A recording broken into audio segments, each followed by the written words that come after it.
Magandang gabi po sa inyong lahat at mga ginigil namin tagapakinig ng diskusyon sa mga doktrina. Narito na naman po kami ng ating mahal na si Master Guide Fernando Camacho at magtatalakay na naman po tayo ng mahalagang paksa tungkol po sa Biblia. Ngayong gabi po ang naisipan naming i-share sa inyong mga tagapakinig.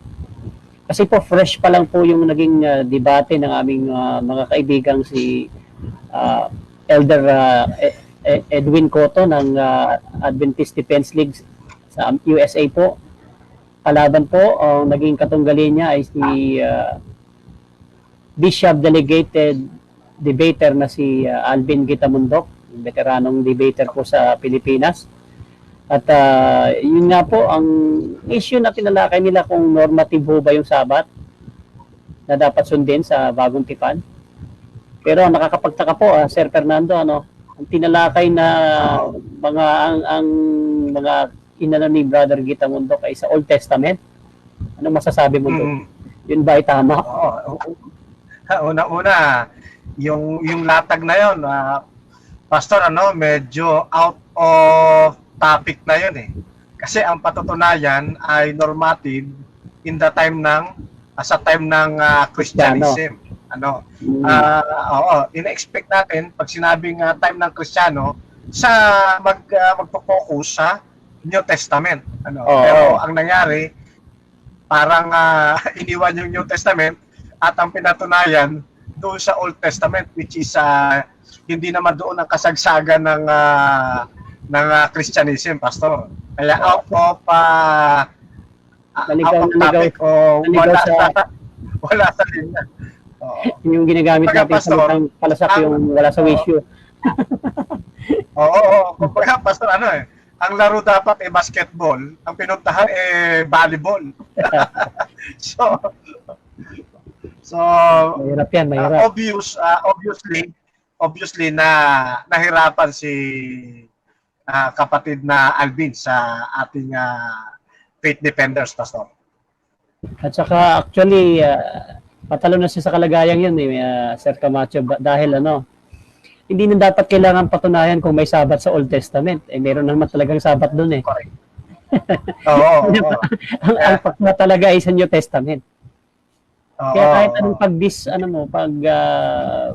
pagwawalang bahala mo sa Old Testament, doon nga patalamak at palasak ang pangingili ng Sabat doon sa Old Testament. So, kagaya natin, Pastor, kapag ginagamit natin ang Old Testament, pinapakita lang natin yung foundation.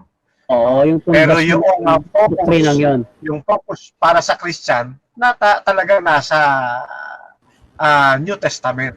Naging maganda yung natagda ni Elder Cotto tungkol sa bagong tipan. Kaya siguro, Pastor, nag-focus si kapatid na Alvin dito sa Old kasi matibay yung pagkakahanay ng kapatid na Cotto. Dapat kasi yun yung kanyang itututulan yung mga ibinigay na talata. Kaso paano mo naman tututulan yung tama naman na talata? Paano yun?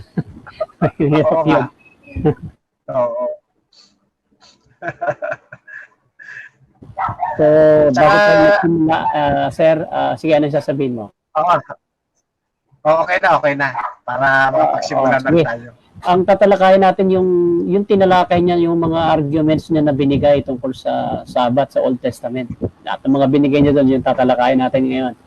Kung tama ba yung kanyang kasi hindi nagkaroon ng pagkakataon si Elder Cotto na i-explain lahat Pero tayo, we have the leeway of time para may paliwanag yung mga out of context ni Brother Gitamundok. Yes, alam naman natin sa debate, Pastor, hindi lahat mailalatag kasi nga limited yung oras. So this time ay tutulungan natin yung ating mga kaibigan, mga kapatid na maunawaan kung ano ba yung ipinopoint ng Adventist tungkol sa paksang ito sa Sabat. Okay, so without further ado, tayo po ay manalangin muna bago natin ito simulan. Let us pray. dakila namin at makapangyarihan Diyos. Maraming salamat po muli sa inyong binigay sa aming pagkakataon upang maibahagi namin, Panginoon, ang katotohanan ito sa aming mga tagapakinig, sa mga kaibigan naming aabutin ng broadcast na ito. Pagpalain niyo sila, Panginoon, bigyan ng kaisipan na sangayon sa inyong kalooban, pagkaloob sa amin ng Espiritu Santo, upang makita nawa ang inyong karakter sa amin. Patawarin din kami kung mayroon man kami nagawang kakulangan at kasalanan, upang ang aming paglilingkod na ito ay maging karapat-dapat sa inyo. Ito po aming dalangin sa matamis na pangalan ni Jesus. Amen. Amen. So sir, simulan na natin ang unang argumento na binigay ni Brother Alvin Gitamundok. Kaya daw di umano na hindi daw dapat natin ipangilin yung Sabat. Ay dahil hindi daw yun literal na 7 days. Yun daw ay hindi talaga literal. Ang mga niya, hindi daw literal dahil sa ika-4 na araw pa daw nila ginawa yung araw. Wala pa daw day noon. Hindi pa daw nasusukat yung araw. O sige, yan ang ating magandang pagsaluhan. Maraming salamat po sa tagapakinig. Meron pong 3 nanonood ngayon sa oras na ito at may nag-like. I-share niyo po ito kung gusto niyo pong ma-benefit po yung ibang mga tagapakinig. So yun, ang titingnan natin na arguments ay yung argument number 1 niya ay hindi daw literal 7-day creation, yung Genesis chapter 1 and 2. Paano niyo masasabi po?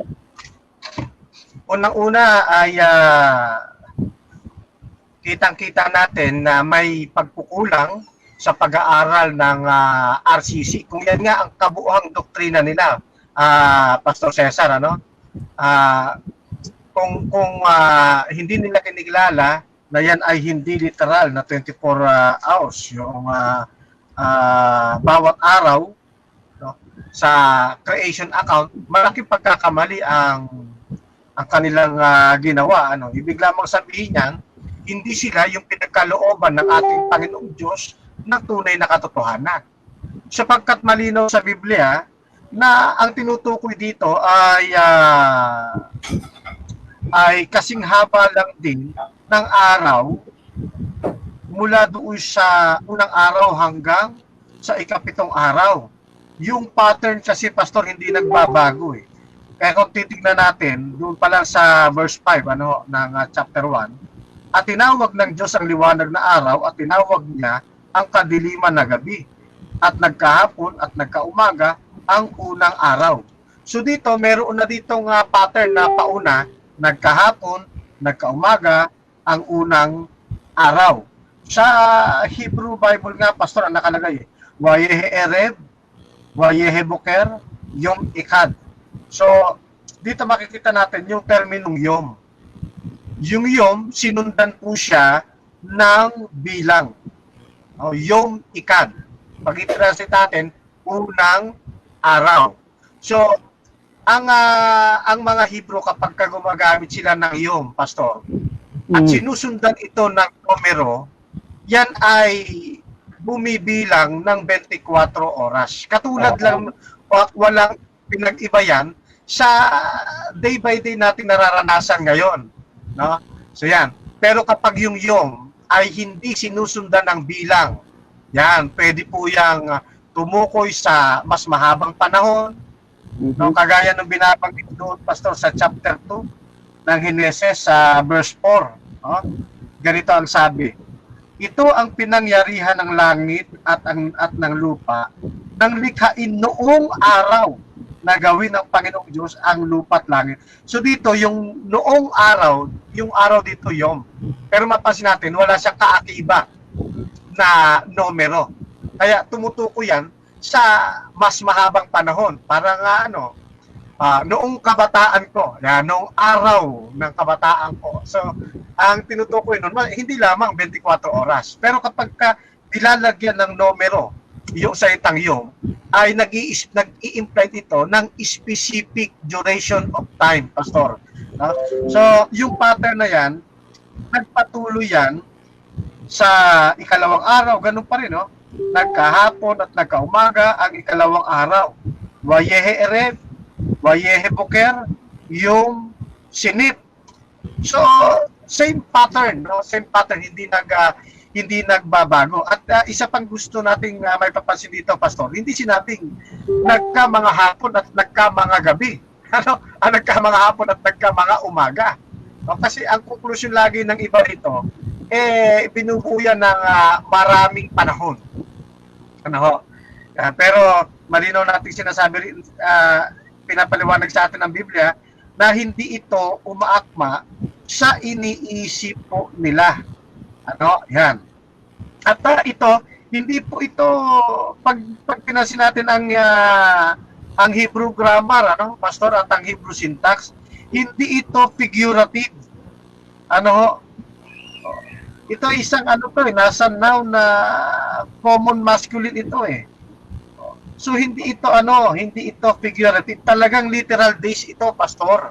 Kaya maling isipin ng kahit sinong mag-aaral ng Biblia, na ito ay figurative o di kaya tumutukoy siya higit pa sa 24 oras kasi masisira ang biblical Hebrew syntax at grammar. At yung pattern na yan, tuloy-tuloy yan, Pastor, ganun pa rin hanggang sa ikatlong araw nagkahapon, umaga, sa Hebrew ganun pa rin ginamit. Wayehereb, wayeheboker, yung sel isip. Pagdating sa ika-4, ganun pa rin. Wayehereb, wayeheboker, yung ribit. At tuloy-tuloy ito mga kapatid, mga kaibigan, yung pattern patuloy kahit na yung sinasabi nga sa ika-4 pa lang na araw nilikha ang tawag nito, ang araw at ang buwan. Same pattern, hindi nagbabago, Pastor. Kaya maliwanag na sinasabi sa atin ng Biblia na hindi ito figurative lamang at hindi rin ito kagaya ng iniisip nila na higit pa sa 24 oras. Okay. Ang Biblia ay nagsasabi sa atin na hindi nagbabago ang pattern, Pastor. So, dadaan naman tayo ngayon sa science.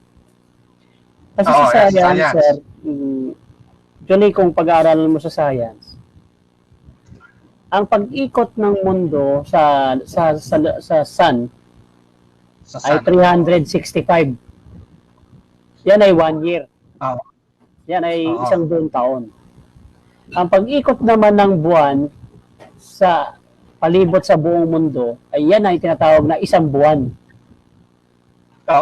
Pero sir, wala talagang nakita kung saan dinampot ng mga tao yung tinatawag nating isang buong linggo na 7 days. Actually, you can only find that yung account ng 7 days, that is found in the Bible, 7 days. Diyan nakita dahil 7 days creation, 7 araw na ginawa ng Diyos, ang 6 na araw na ginawa ng Diyos, at pagdating ng ika-7 siya nagpahinga, di ba? Yun yung nakatala sa Biblia. At throughout civilization ng tao, sir, ang mga tao ay nagbalak palitan yung 7-day cycle. Gusto nila, pinalitan nila ng 10 days, ng 9 days. Pero nanatili silang bigo. Hindi pa rin nag-atma yung 10-day cycle ng days para isang week. Kaya ngayon, ang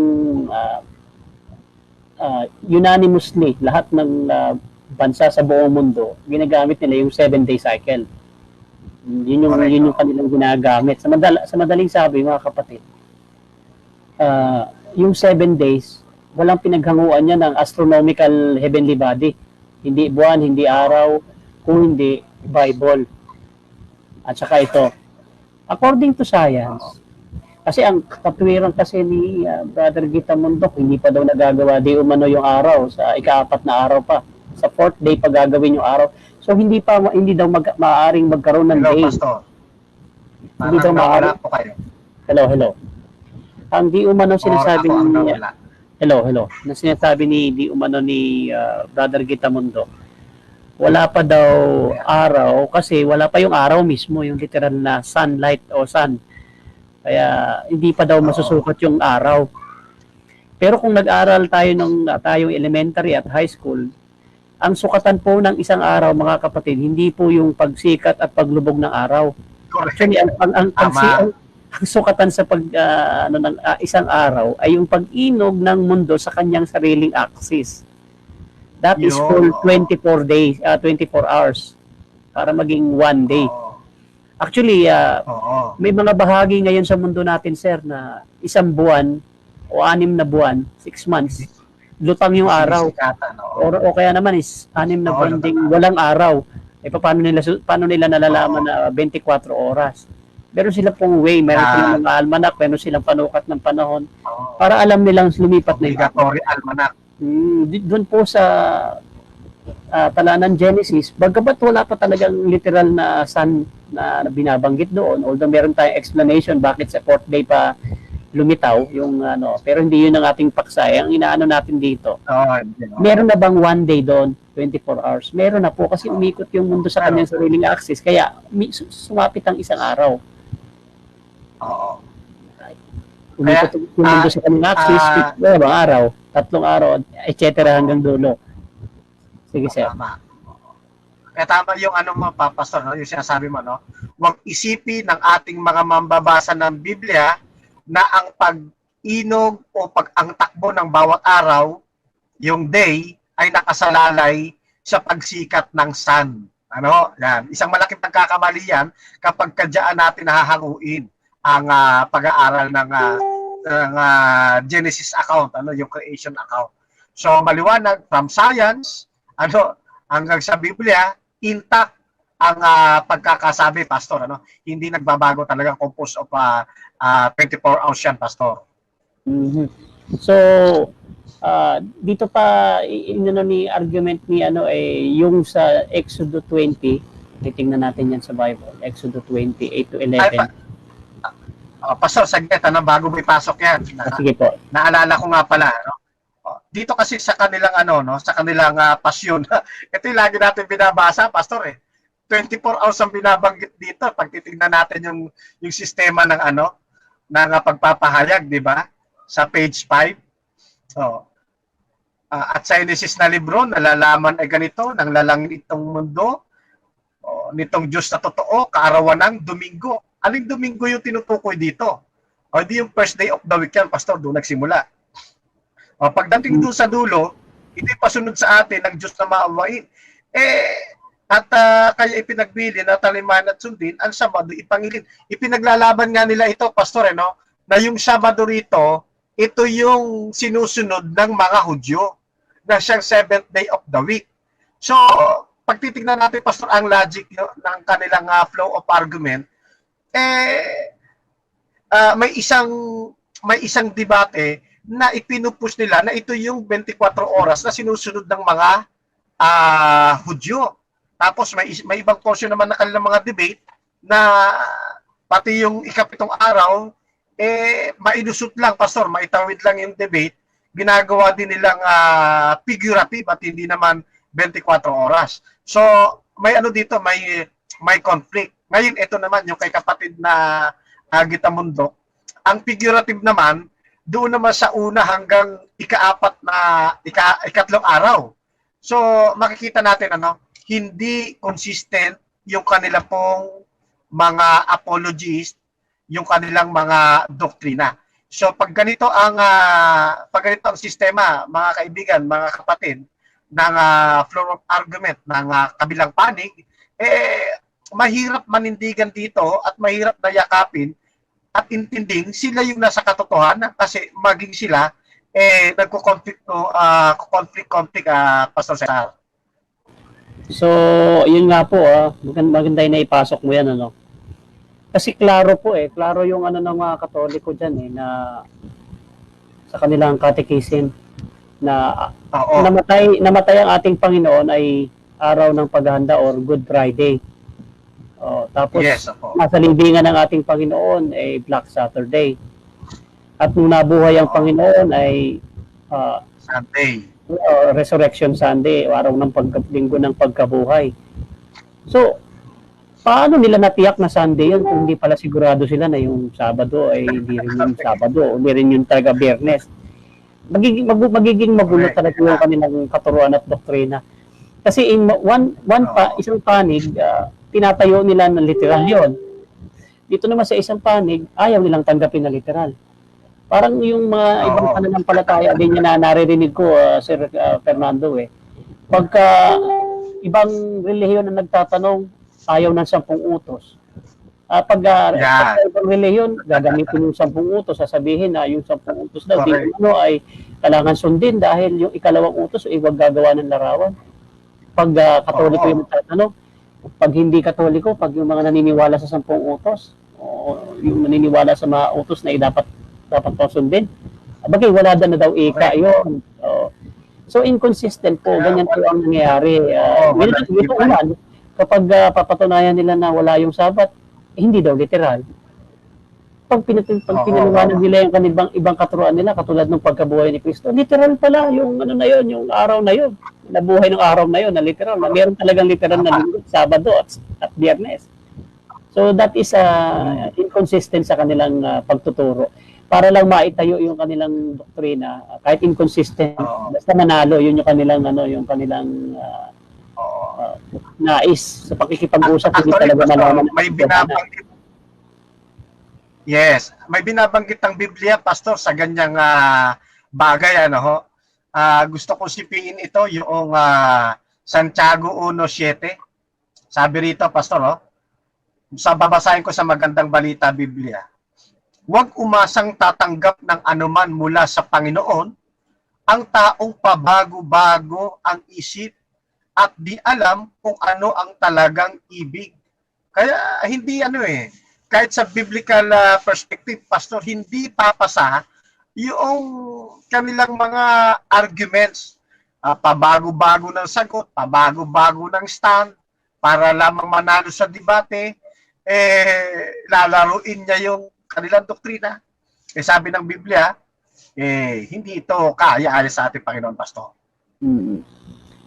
Marami ng ganyang mga pagkakataon, sir, no? Yung para lang maitayo yung tinatayo nila, tinitindigan nilang turo, iibahin ng kaunti yung turo, parang dilikutin para magtunog na tama. ganun ang nangyayari. So patuloy tayo dito, sir, sa ating tinatalakayan.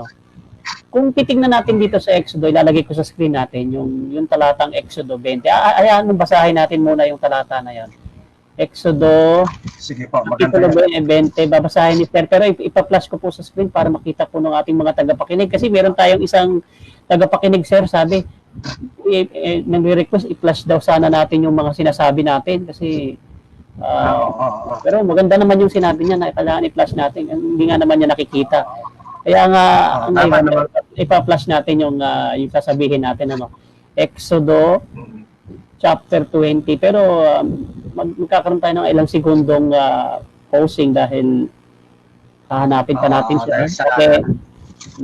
Kasi mano-mano po ito. Ito, sige na po, nakikita na sa ating screen. Pakibasa po. Okay. Ano po yan? Exodo 20 at kabanata verse 20, 8 hanggang 11. Okay. So, ganito po ang sinasabi. Alalahanin mo ang araw ng Sabat upang ipangilin. 6 na araw na gagawa ka at iyong gagawin ang lahat ng iyong gawain. Verse 10. Ngunit, ang 7 araw ay Sabat sa Panginoon mong Diyos. Sa araw na iyan, ay huwag kang gagawa ng anumang gawa. Ikaw, ni ang iyong anak na lalaki, ni babae, ni ang iyong aliping lalaki, ni babae, ni ang iyong baka, ni ang iyong taga-ibang lupa na nasa loob ng iyong mga pintuang daan. 11. Sapagkat sa 6 na araw ay ginawa ng Panginoon ang langit at lupa, ang dagat at lahat ng nangaroon, at nagpahinga sa 7 araw na anupat pinagpala ng Panginoon ang araw ng Sabat at pinakabanal. Ito, napakagandang talata nito, sir. Sobrang ganda nito.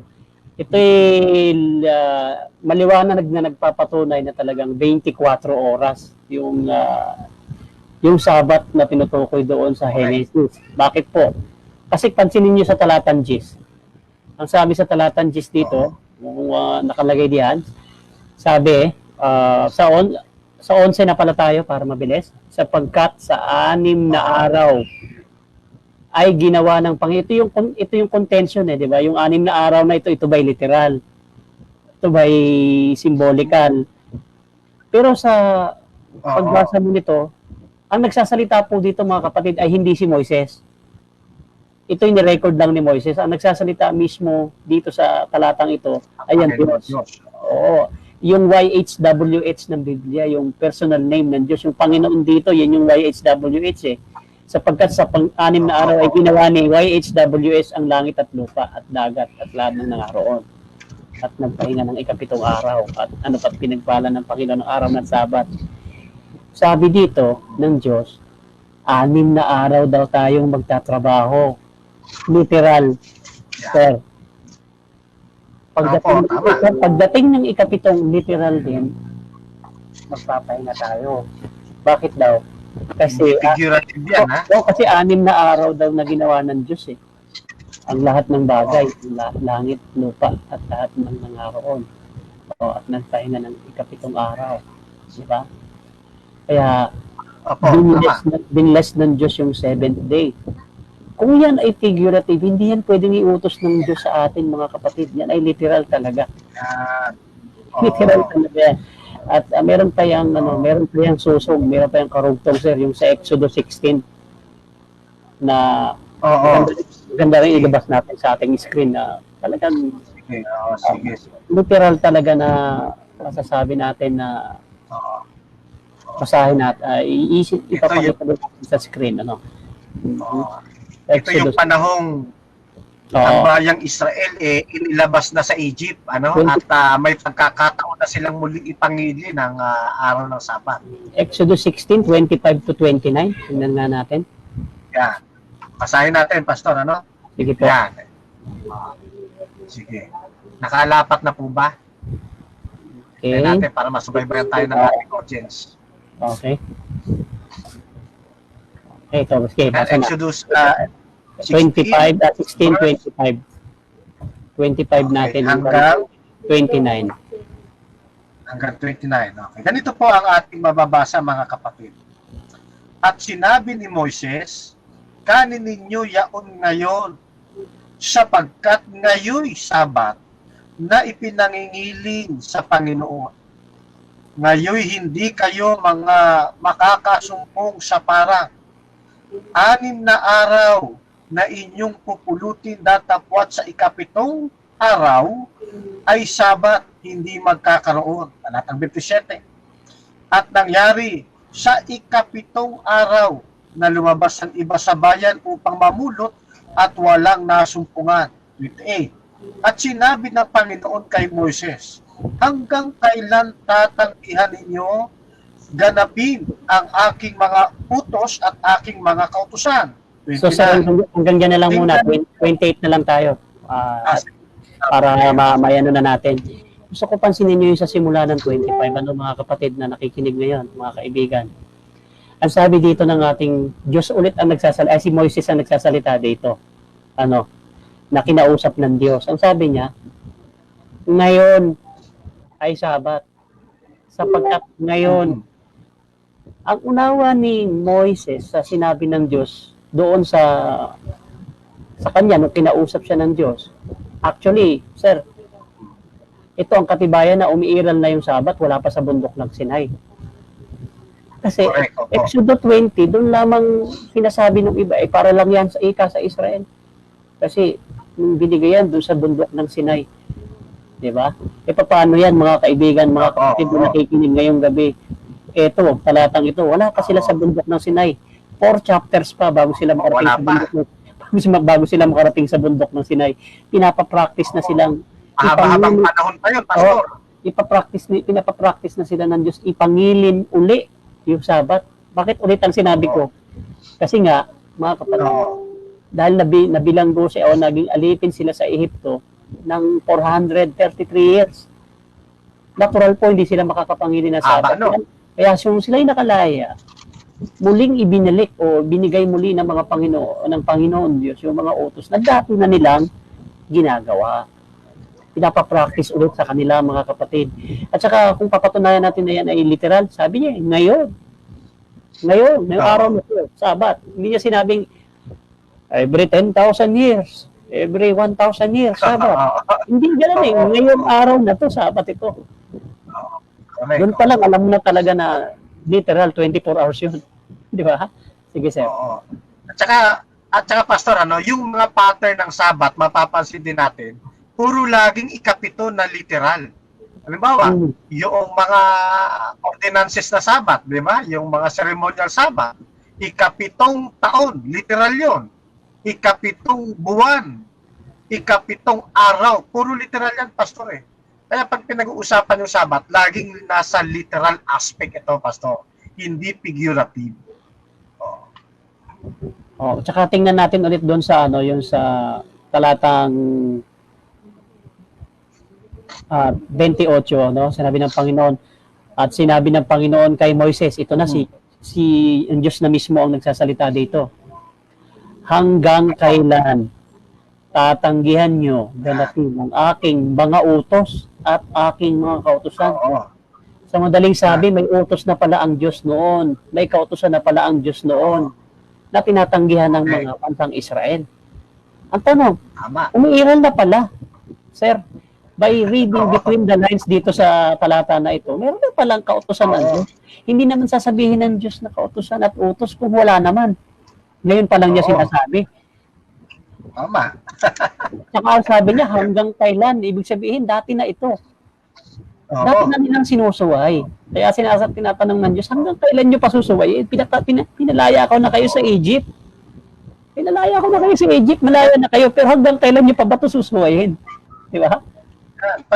Pagka i-analyze lang nila, pastor, makikita naman yung katotohanan eh. Oo nga eh. Alam niyo po yung Biblia, hindi mo na nga kailangan hindi mo na kailangan ng masyadong yung text masyadong maliwanag para hindi may maintindihan yung ibig sabihin ng Diyos sa talatang ito. At saka ito pa, sir. 'Di ba sabi nila, yung sila Adan daw, sila Moises, sila Abraham hindi daw nangili ng Sabat, di umano. Ito. Oo. Pansinin natin 'to. Genesis 26:5. Basahin mo, sir. Kung maganda itong talata. Tapos ating ulit, maganda to eh. Dito tayo magiging kilala ngayon, sir, sa pagbulat-lat ng mga talata. Yung bawat saknong. Tingnan natin kung ano sinasabi. Correct. Sige po, ano sinasabi diyan? Ganito ang wika sa atin, Genesis 26, talatay 5. Sapagkat sinunod ni Abraham ang aking tinig at ginanap ang aking bilin, ang aking mga utos, ang aking mga palatuntunan, at ang aking mga kautusan. Ayun, ginanap pala, pastor eh. Oo. Ito sapagkat sinunod. May utos na ginanap. Oo, sinunod ni Abraham, hindi niya sinuway, Sinunod eh. Anong mga ginanap at tinunod niya? Yung tinig ng Diyos, yung bili ng Diyos, mga utos ng Diyos, palatuntunan ng Diyos, at yung pinakahuli ang masaya, kautusan ng Diyos. Oo. Kung makikita natin na binasa natin kanina sa 16, hanggang kailan ninyo tatanggihan ang aking mga utos at ang aking mga kautusan. Ang tinutukoy dun sa context ay Sabat. So ito, kung sinunod ni Abraham ito, yung aking palatuntunan, utos, tipan, Sabat, kautusan, palatuntunan, kasama po pala sa sinunod ni Abraham, kung may sentido kumun tayo, sinunod ni Abraham ang Sabat. Oo. Bagulantang yung mga nakarinig na mga anti-Sabat, At least alam na ninyo kung paano namin ipapaliwanag pag binibati namin kayo, yung Sabat pa natin. Kautusan. Sinunod ni Abraham. Sinunod ni Abraham. Ang isa sa mga kasi nila, pastor, isa pa sa mga problema nila, pastor eh. Kasi hindi naman daw mababasa ng word for word. Napasin yung letra for letra. Yan lagi yung ini-insert eh. Yan ang fallacy of silence. Hindi na mabasa ang letra for letra na Adan, mangiling ka ng Sabat. Abraham, mangiling ka ng Sabat. Pagka ganito ang logic, pastor, medyo mahihirapan silang unawain ang Biblia. Kasi ang Biblia dapat, yun ang inuunawa ng tao. Hindi yung tao ang uunawain ng Biblia. Hindi naman computer ang Biblia para yung sasabihin mo, pag hinanap mo, nandoon na kagad mababasa. Eh, hindi naman ganoon. Ano? Kasi, Parang ganito lang yan, mga kaibigan, mga kapatid. Wala rin tayong mababasa na word for word, letra for letra, na sinabi ng Diyos kay Adan, o Adan, huwag mong babanggitin ang pangalan ko sa walang kabuluhan. Di ba? Adan, o Abraham, o huwag kang magnanakaw. Wala naman ding word for word, pastor eh. Pero alam nila yung diwa ng commandments na pinapasunod ng ating Panginoon. Bagamat walang mababasa na word for word, pero yung essence, pag-uunawain natin yung Biblia, meron tayong makikita at mahagilap sa Biblia na talagang maging ang pangingili ng Sabat, sinunod din nila Abraham. Kagaya na nga itong 26.5, pastor, na malinaw na may sinunod talaga sila. kasi sir, yung ginagawa nilang argument, yung policy na argument of silence. Porque hindi nabasa, hindi naririnig, walang nasulat, hindi na totoo. Yun yung kanilang yung kanilang conclusion. Parang ganito lang yan, sir, hindi pala nabasa. Di sa panahon ni Esther, alam niyo po sa aklat ni Esther, wala kayong mababasang salitang Diyos. Sige, nahamon ko kayo pag may nakita kayong salitang Diyos sa aklat ni Esther. Pakibigay niyo sa akin yung verse. So ibig bang sabihin, sir, hindi na umiiral ng Diyos doon? Correct. Ibig bang sabihin, walang Diyos sa panahon ni Esther? Yun. Tama.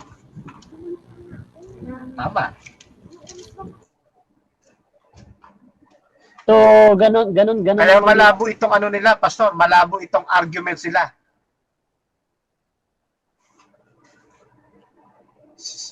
Go ahead, pastor. Medyo delayed lang po kayo, kaya napapasingit ako. So, may bakanting ganun nga yun, sir. Hindi porke hindi nakasulat, hindi na totoo. Sa katunayan, alam nila Adan at Eva, kahit ni Cain at ni Abel, na masama ang pumatay. Diba? Ano ba yung naging kasalanan ni Cain kay Abel? Huwag yung sabihin, kinurot lang niya yun, kaya nagkasala siya. Pagpatay. Pagpatay yun. Sir, pwede ka bang magkasala ng pagpatay? Wala namang utos na pagpatay. Hindi naman inutos yun. Wala. Hindi to. Kasi ang definition, pastor, ng kasalanan, paglabag sa kautusan. Paano ka magkakasala kung walang umiiral na kautusan? Sa madaling sabi, sir, nandun na yung simula, nandun yung prinsipyo ng 10 utos. Hindi nga lang po nakasulat pa sa bato. Ayun yung pinupunto natin dito. Correct. Pag-iral ng kautusan ng Diyos, mula pa sa Eden, nandun na yung mga utos. Kaya nga, yung ginamit ni Brother Cotto, diba, yung sa Marcos 2:27, ating nga basahin yun. Yun po ay matindi. Matinding ang Panginoon Jesus mismo sabi niya. Kaya nga hindi ngayon matibag-tibag. Hanggang ngayon, din ang problema ng mga hindi naniniwala sa Sabat. Problema nila kung paano nila buburahin yan sa Biblia. Kasi malaking sakit sa ulo sa kanila yan. Sinabi ni Kristo. Yan ba yung sinabi ng Panginoon? Oo. Problema kung paano mo buburahin. Ganito ang wika sa atin, mga kapatid, mga kaibigan. Sa Marcos 2:27.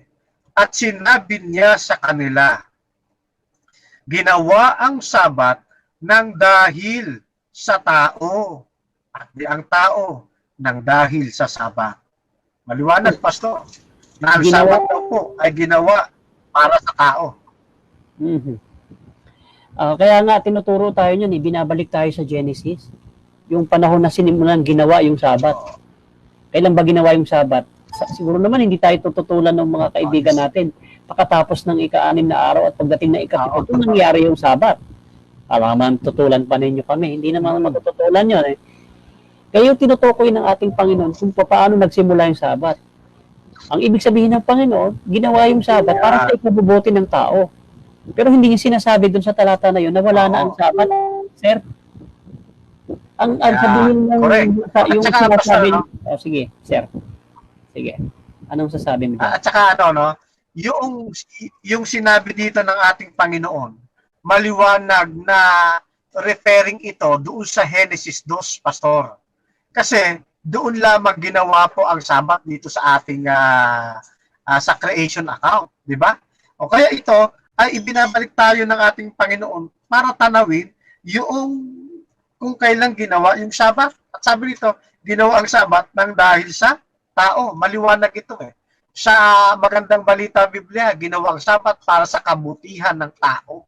O ba, ito namang mga kaibigan natin, ayaw nilang sundin yung kabutihan ginawa ng Diyos para sa atin.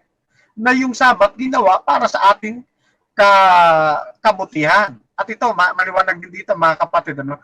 Yung tao, pastor, na binabanggit dito, which is referring nga ito doon sa Genesis sa 2, 2:1 hanggang 3.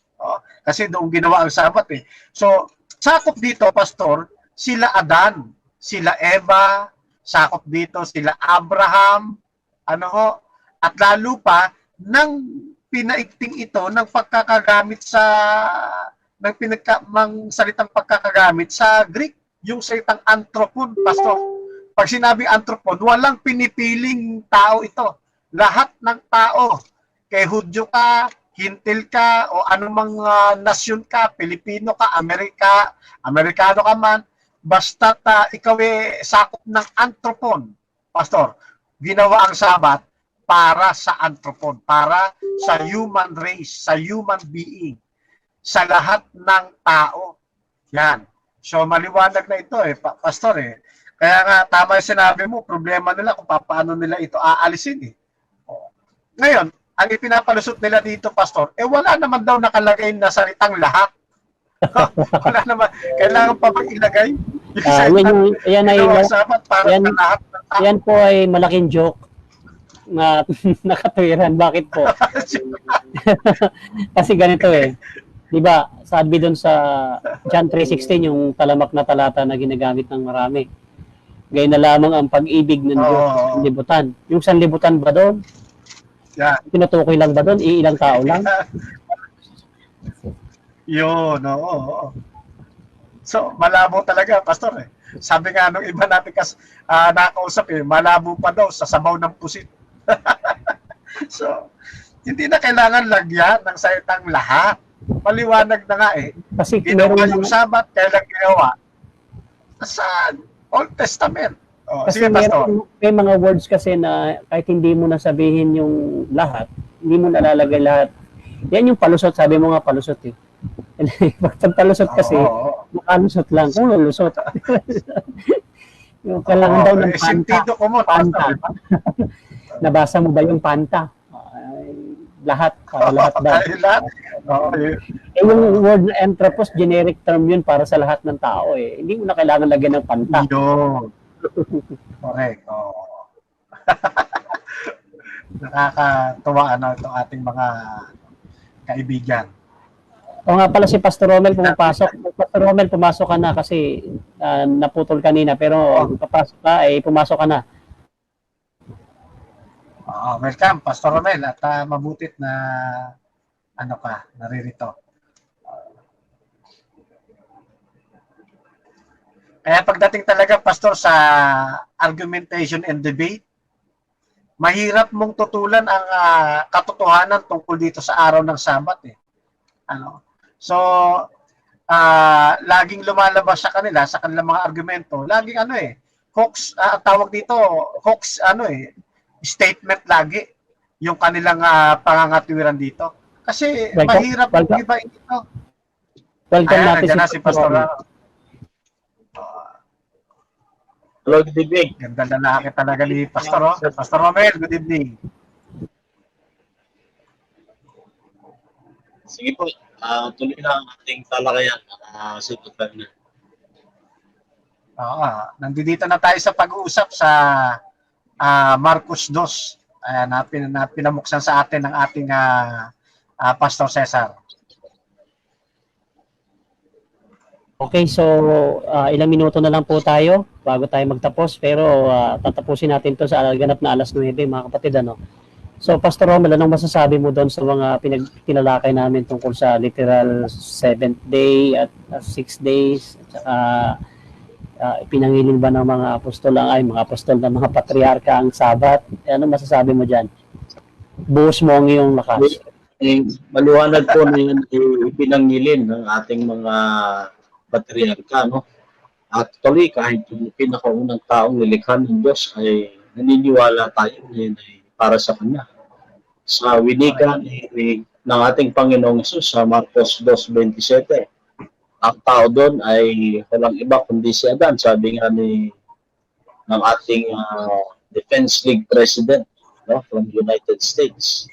Ganda yung ating napakinggan debate nakaraan, no? At the Sabbath was made for man, and the man that was created from the very beginning was no other than Adam. So, although Adam also means man, pero logically, contextually, nandoon naman nakasulat kung sino yung unang taong nilikha. At naniniwala tayo na it is passed to the generation after Adam. At naniniwala tayo sa aklat ng 26:5 ng Genesis, si Abraham ay isa sa tapat na lingkod ng Panginoon na sumunod sa lahat ng kanyang mga kautusan. At ang pag-uusap na yan ay alam natin na yan ay talagang napakahalaga. At si Abraham bilang pinili ng Panginoon, bagamat siya ay nagmula sa lupain ng Ur, siya ay inatasan ng Diyos upang pagpalain ang mga magiging lahi ni Abraham. Sabi ng Panginoon ay magiging kagaya ng itong sa langit at buhangin sa lupa. Pero nung dahilan, bakit paramihin at ano yung kanilang mga gagawin? Hindi lang naman yan paramihan. Kaya yung mga sekta ng pananampalataya o religion ngayon, hindi po yan paramihan. It has something to do with what God has commanded to the person he chose to lead. He chose to start the group or yung ay bayan kung saan ay tinatatag. At alam natin na si Moses ay isa sa pinili ng Panginoon, ang Panginoon ng bayan ng Israel, at yung kanyang pangunguna ay hindi lamang may kinalaman sa parang pinapanood nating mga teleserye na may bida ganito. But it is God's intention, no, that through Moses ay matutunan ng bawat isa sa atin na ang Diyos ay ng ating pagkatao. At bilang tayo, mga tao, napapagod, likha sa wangis ng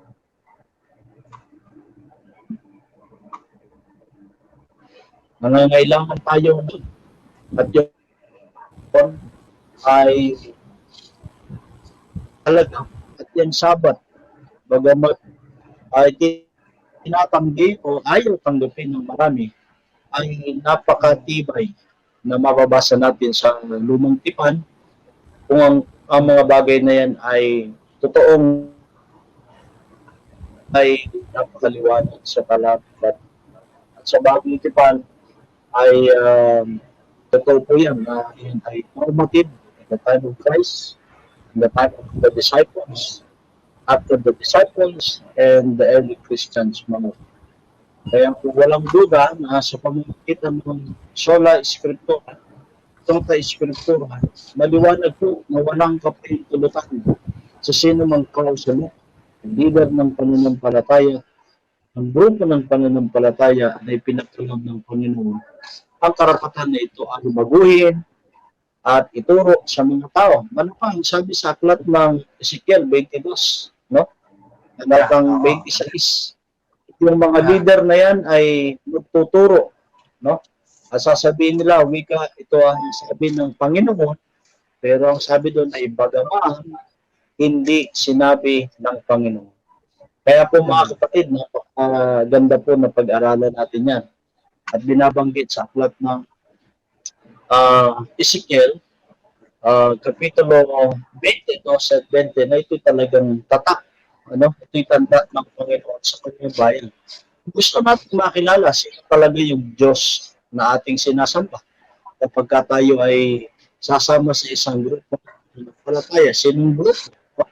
Ay nakalagay naman po doon ang sabi ay ito'y magiging tanda sa iyo at sa akin. Yung akin ay walang iba kundi yung bayan ng Israel. At sabi ng Panginoon, ito ay sa pamamagitan nito, ikaw ay aking kapatid. Ikaw ay ang Diyos na nagpapalang sa iyo sa araw at ikaw ay sumusunod.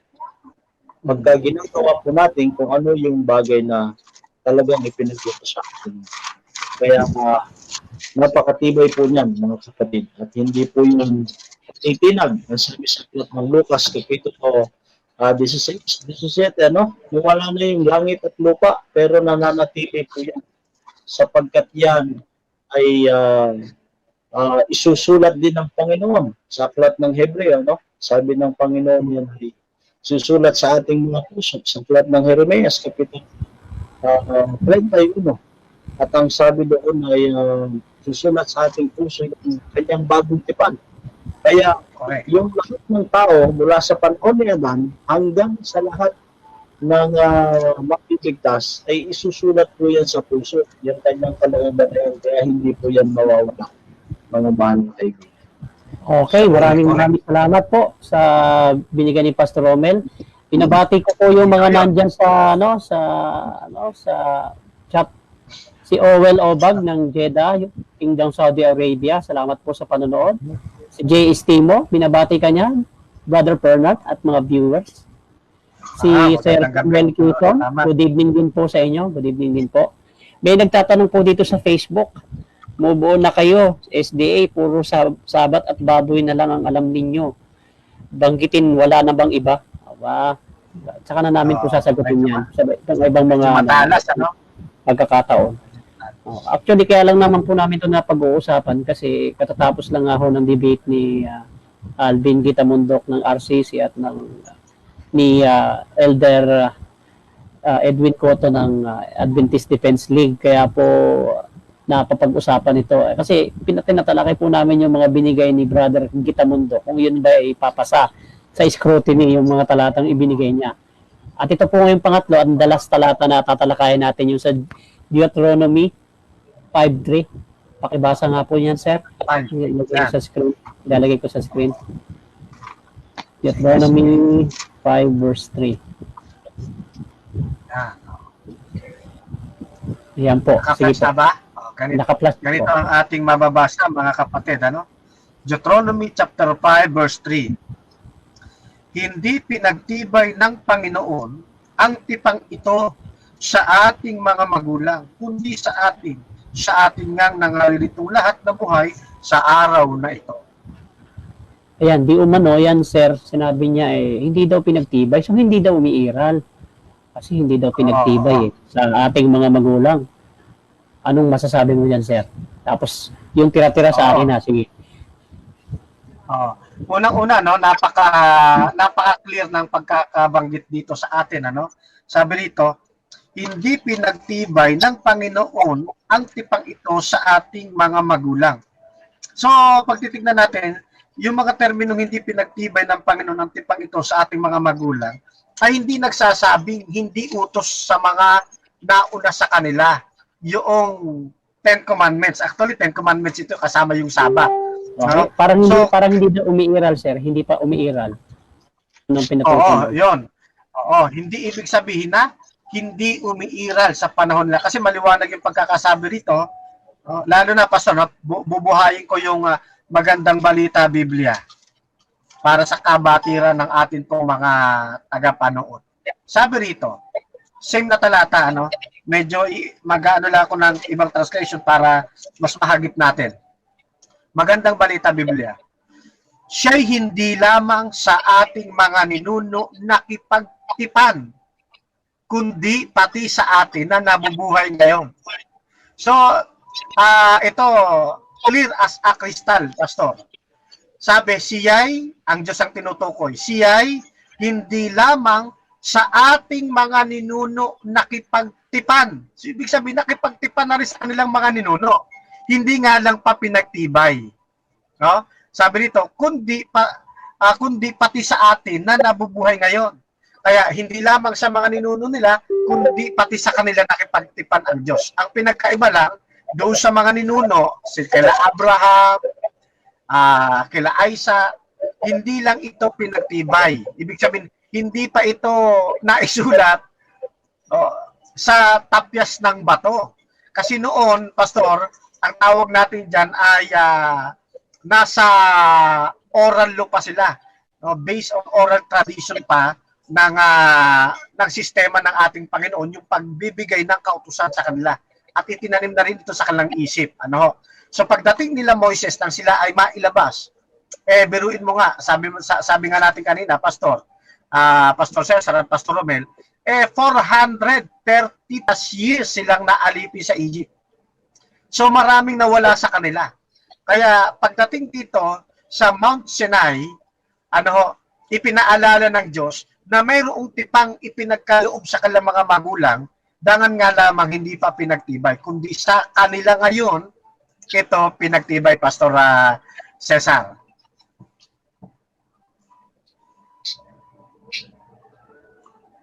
Okay, tama po yun. So, kumbaga, mga kapatid, ay sa panahon ng mga magulang, ay walang tapyas na bato.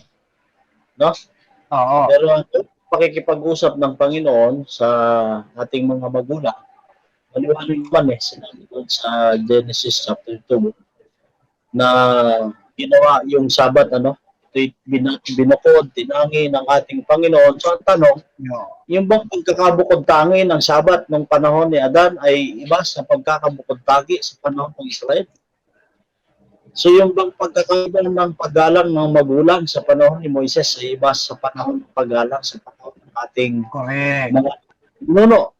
So, maliwanag po na sinasabi ng talata, kasi yung pagkakatagal kasi nitong mga Biblia na to ay meron talaga tayong makikitang ilang mga talata dito na hindi yan tutugma doon sa kaisipan talaga ng mga Hebreo. Correct. Kasi yung pagkakasali nito medyo pabaliktad Malalim pa, no? Oo. Pabaliktad yung kahulugan. So, ang lalabas nga naman dito, pagka unang silip mo, ay hindi to ginawa sa kanila. So, parang unang tunog sa pakinig, pagka maririnig mo, wala pala sila nun. Tayo lang, swerte naman natin, di ba? Pero hindi ganun.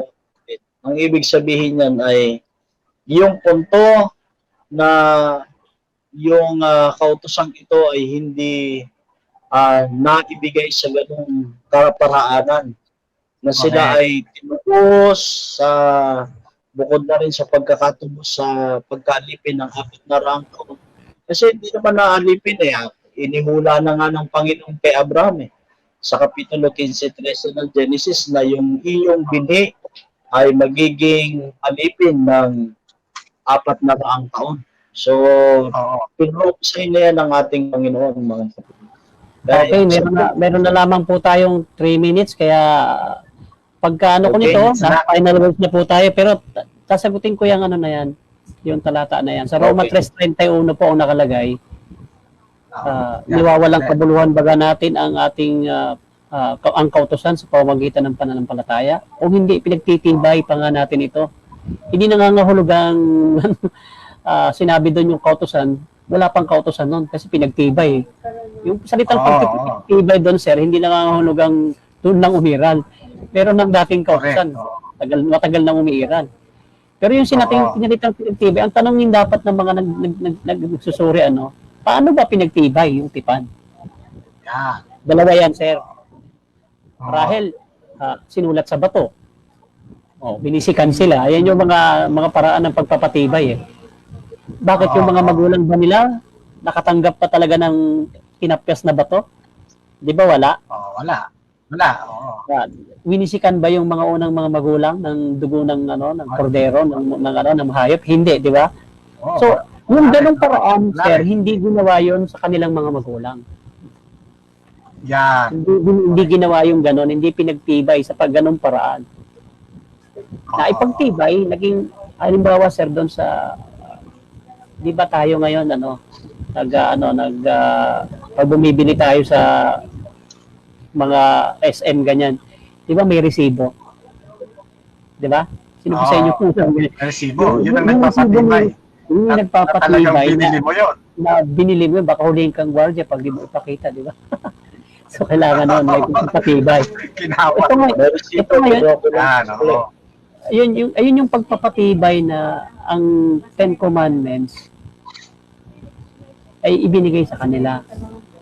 Oh, yun yung yun yung katibayan na nakikipagtipan ang Diyos sa kanila. Mayroong pagpapatibay. Kasi doon sa sabi mo nga sir kanina, tama yun eh. Oral tradition lang, salitaan lang, wala talagang literal na, no? Walang literal na nahahawakan sila na ito pagpapatibay na meron makusukli, ganun. Eh ngayon, meron 2 tapes na bato, binibigay ko sa inyo. Yes, pagdating nila, meron ng written, no? May written documents na, pastor. Para hindi na lalo yun. Parang hindi na makalimutan. Pinagtibay na sa panahon nila. Matibay na yun, hindi na yun makakalimutan. Sinulat na eh. Ayun yun. At lalo ngayon sa bagong tipan, sir, mas matibay. Bakit? Sa puso mo na sinulat. Oo. Puso ko na. Yan. Ayun. So ngayon po yung mga kaibigan sa wala na kaming oras eh. 3 minutes na yan eh. So ngayon, mga kaibigan namin nakikinig, maraming salamat po sa pakikinig ninyo. Marami pa to, bitin pa kayo dito. Hindi pa namin nakakalahati yung aming sasabihin. Pero magpapaalam na po kami sa ganitong kaparaanan. Unahin na muna natin si Pastor Romel, tapos si Sir Fernando, tapos ang inyong lingkod. Sige po. Bigyan ko kayo ng 1 minute. Maraming salamat po sa lahat na nakapakinig ng pagtatalakay nito. At marami po kayong matututunan sa panahon ng katalakay. Maaari kayong magtanong. At kami po ay sasagot ayon sa mga bagay na nakasulat at sa abot ng aming pong makakaya. Salamat po sa inyong pakikinig. Sir Fernando? Isa pong magandang gabi muli sa inyong lahat at nakita natin sa pag-aaral natin ito na hindi masusolusyonan na hindi naipakita ng kapatid na Gitamundok na nanaig yung kanyang pangangatwiran sa pamamagitan ng paggamit ng lumang tipan. Nakita natin, maging sa paggamit ng lumang tipan, mga kapatid, wala kayong mapapagkatiwalaang mahusay uminterpret niyan, maliban sa bayan ng Diyos na siyang pinaghulugan ng ating Panginoon ng tunay na katuruan. Yan po'y walang iba, kundi ang Seventh-day Adventist. Kaya inaanyayahan namin kayo, mga kapatid, patuloy po kayong magsuri sa aming mga aralin. Kapag okay na ang pandemic, pasyalan ninyo kami sa aming mga bahay-sambahan sa tuwing Miyerkules ng gabi, Friday ng gabi, at Sabado ng maghapon. Pakilala po kayo at kayo po ay aming paglilingkuran sa mga araling nauukol sa may kabanalan. Pagpalain po kayong lahat.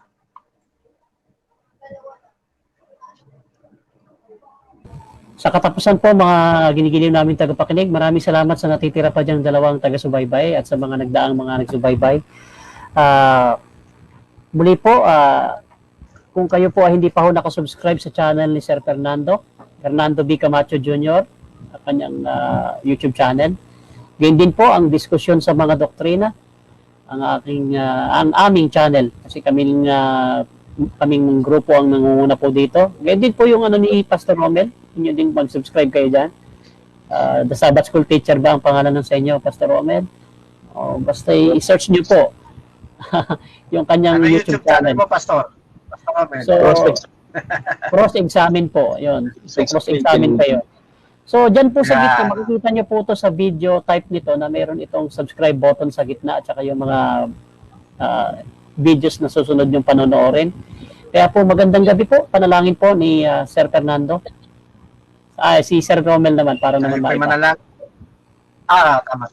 Sige, Pastor. Tayo po'y manalangin. Mapagpala namin Diyos sa gabing ito. Kami nagpapasalamat sa panahon na kami po ay kapagtalakay sa mga bagay na may kinalaman sa pag-aaral ng iyong salita. Naniniwala kami ito'y mahalaga sa buhay ng bawat isa kami upang kami ay huwag maligaw sa mga bagay na ginagawa sa araw-araw ng kaaway upang iligaw ang bawat tao at alisin ang pananampalataya sa aming puso upang mawala si Kristo sa aming buhay. Panginoon, tulungan din kami, ang aming grupo, aming pong mga kalusugan, at lagi din ang aming Yes. mga mahal sa buhay. Nadalangin na sa inyo, kami mga tagapakinig. Nawa sila po ay matuto sa mga bagay namin tinatalakay. Pagpalain mo, hindi lamang aming programa, yung aming pong mga YouTube channel at kayo po Panginoon ang magdala ng mga katotohanan sa aming puso. Kami naman ang magdadala ng mga katotohanan ito sa pakinig ng aming mga mahal na kaibigan. Pagpalain po ninyo ang aming pong mga kapatid. Dalangin namin ang inyong patnubay, pagpapala sa bawat isa. Kaya din ang kapayapaan at kaligtasan sa pangalan ng Jesus. Amen. Kung kayo po ay na-bless sa aming ginawa at kung gusto nyo pang makarinig ng mga ganitong mga talakayan, subscribe lang po dyan sa kalagitnaan.